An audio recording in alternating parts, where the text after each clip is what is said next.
Hey, happy Friday, everybody. It is the end of the work week finally. You gotta love St. Louis in the springtime. This morning I woke up and there's a dusting of snow on my car. Yeah, and I have a baseball game at 4:15 this afternoon. Shouldn't be a problem, but I just gotta love the climate in St. Louis in the springtime.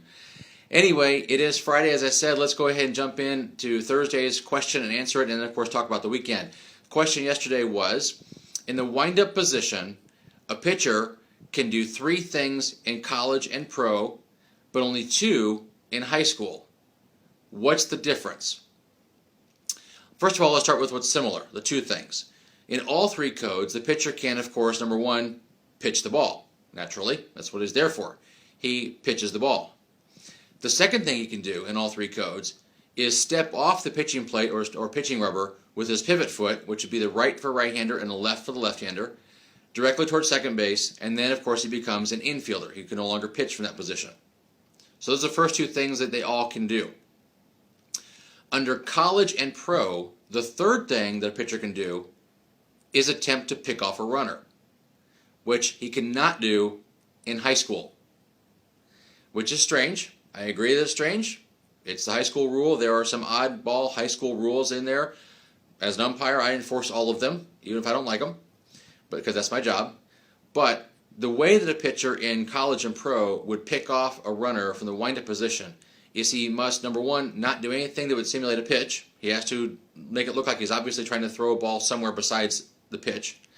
And he must step directly with his non-pivot foot, which would be the lefty for a left for the righty and a right for the lefty, toward the base to which he intends to throw, and then, of course, he has to throw the ball as an attempted pickoff. Now, remember yesterday we were talking about that whole third base pickoff move.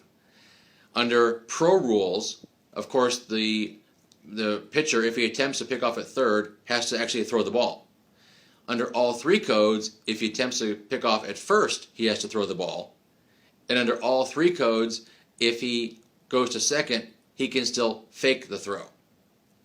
Yes, don't you love how confusing baseball rules can be?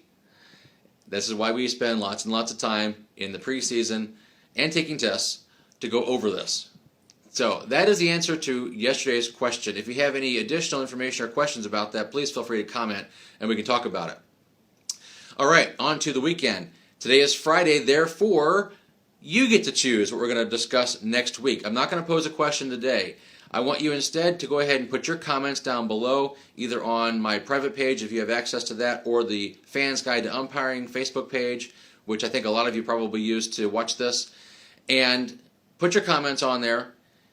Let me know what topics you want to cover next week. And I will pick and choose some of those, the most interesting ones, and I think the ones that might be most relevant. And I love all your ideas. I get great ideas from all of you fans. So please, by all means, put your comments down below. And of course, if you have a genius one, hey, I'll use it next week. All right? Have a great weekend, and I will see you on Monday.